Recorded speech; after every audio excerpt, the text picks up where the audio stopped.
Hello, all you mason worker bee buccaneering skeletons, and witchy queen bee zombie wenches out there, who drunkenly frequent dusty Masonic taverns, and smoky coven inns. Welcome to the haunted art studio of my sorcerer artist Faustus Crow. It appears I have time to tell you a dark chaos magic tale during the naughty witching hour, while my crow is conjuring a sexy succubus art model sister of mine, who is posing as his ghostly pirate queen. Her mantra name is Asmodaya, who is somewhat anarchistic Aquarian due to her piratical nature, but then Asmodaiya is a lustful lily rose, black widow spider, who weaves her seductive web over the seven chakra astral seas of the menstrual blood ocean. She sometimes manifests of a solar sphere vision amidst the triangle of art imagination, who is visualized to be seductively standing upon a great treasure galleon, whose daylit prow is that of an infernal dragon, copulating with a struggling mermaid.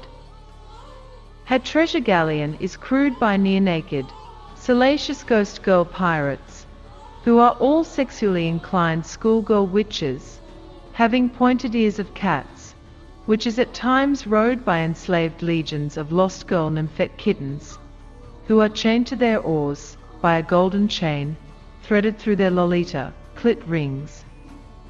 She bears in her catwalk model hand a lance with her flag of a Jolly Roger attached to its shaft. With pistol mien and cutlass keen, a fighting ghost girl is she. Whenever Asmodaiya spies an Illuminati banker superyacht with her gold spying glass, her pirate flag she then sets to hoisting, having 3 heads, whereof the first is like a bull, mounting a shocked matador daughter of a billionaire, the second like a skull, of a hanged billionairess, and the third like a ram, fornicating with a gasping blue-blood aristocratic lady. Asmodaiya is often visualized by my crow to be chasing down her Bilderberg quarry upon the moon tide as her cannons roar. She then proceeds to board the top-down feudal economy floats of the whoring politicians out of Davos with her grappling hooks flying wide. Asmodaiya is always the one who boldly leads the boarding party, dressed as a furious nightmare queen wearing a tricorn witch's hat, scene of inner sight. From behind Asmodaiya's open corset, which reveals her lithe gymnastic nakedness, hangs the tail of a serpent, and within her scarlet mouth she smokes a fiery Cuban cigar, which has been rolled across the silken cinnamon skins of naked mulatto maidens. Her stiletto-heeled thigh-length boots are lined with goose feathers, blooded by the gore of her conniving World Economic Forum victims. First aboard with her deadly cutlass, Asmodaiya loves the protest fight, cutting the greedy lying throats of the superiority complex-ridden feudal elitists, let alone sinking the corporate social engineering projects of woke Disney. Asmodaiya is the first and choicest under the power of the great Queen Anima. She goes before all other. When my crow has a surrealist mind to conjure Asmodaiya, he imagines himself to be abroad, among tropical Caribbean isles, standing upon his feet, and all while of creative action, he stands before his artist easel of a protesting altar, with a surgical mask to then rebelliously cast away and ritualistically burn, for if my crow is foolish to wear such, of Guantanamo Bay slavery, Anima will see that he has been most assuredly deceived by the controlled mass media propaganda, which afflicts the brainwashed brains of the jabbed masses with assailing big pharma fear porn, engendering mass formation psychosis, whereby Anima will call all his hypnotized actions to be totally ineffective. But as soon as my dearest crow visualizes Asmodaiya in the aforesaid rebellious shape, he calls upon her by her protest name, saying, "Art thou Asmodaiya?" she will not deny it, and by she will bow down, on all fours on the checkerboard floor, within a dreamt Tortuga inn. She will then present up her bare ass, dog-star style, of a most subservient fashion, for my crow to lucid dream pummel, her shaven haven harbour pussy, good and proper. But then my crow has not a care at all, for the big farmer monkey pox, of a 12 monkeys false flag, behind which of an occult blind is hidden, the graphene oxide jab, shingles. Asmodaiya is a very lustful pirate queen, who sexually beguiles my crow, to astral sail beneath her succubus art muse influence, within his erotic lucid dreams. He then sets about defying nations, politically correct laws and censoring bans, to thence remote view pillage, and thieve as a Jack Sparrow pirate artist upon the 7 seas of the informational dream.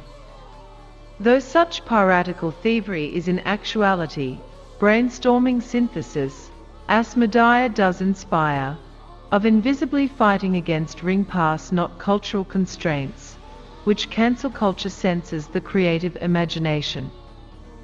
Asmodaiya bestows her rapine Ouroboros clit ring, of serious dog-star virtues, as a dream apport upon my crow, which is said to have originally been the magical ring of King Giges, the one-time ruler of Lydia.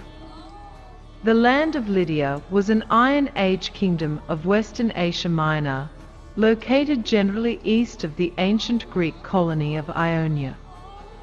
The magical ring of Giges is mentioned by the philosopher Plato in Book 2 of his Republic, which grants its owner the power to become invisible at will. Although the story of the ring in Plato's Republic considers whether an intelligent person would be just if one did not have to fear any bad reputation for committing piratical injustices. Asmodaiya also inspires the arts of arithmetic, astronomy, geometry, and all handicrafts absolutely. She gives true and full answers unto the demands of my conjuring crow, but only when he roughly penetrates her moist clam from behind. She makes the surrealist mind of my crow invincible against the subversive influence of hypnotic reinforcement propaganda. She shows those inner places of the subconscious where treasures lie, and guards it. Asmodaiya amongst the bordello of Madame Mayamona governs 72 legions of lustful succubi wenches. Her personal symbol of a seal is tattooed just above her hungry smooth pussy, of an inverted pentagram, upon which my crow meditates, when slipping and sliding into Asmodaiya's hypnagogic trance portal of a lily rose, betwixt her catwalk model legs of sleeping and waking, in order to conjure her succubus art model presence into his salty triangle of art imagination. My dark tale has presently come to an end. I have to now take my leave, by flapping my leathery bat wings, and flying off, and then to art model pose for my crow, as his most loving succubus art muse of chaos magic. Bye for now. May your Necronomicon lucid dreams illuminate your illuminated pirate skull of a little death, which be the experience of hypnagogic trance, set amidst a 7th seal of an X-crossbones rune revelation. You will listen to me. Listen! The brethren will still be looking here to us, to the Black Pearl to lead. And what will they see? Frightened bilge rats aboard a derelict ship? No. No, they will see free men and freedom! And what the enemy will see is the flash of our cannons. They will hear the ring of our swords, and they will know what we can do! By the sweat of our brows, and the strength of our backs, and the courage of our hearts, Gentlemen, hoist the colors. Hoist the colors. Hoist the colors. Hoist the colors! Aye. The wind's on our side, boys! That's all we need!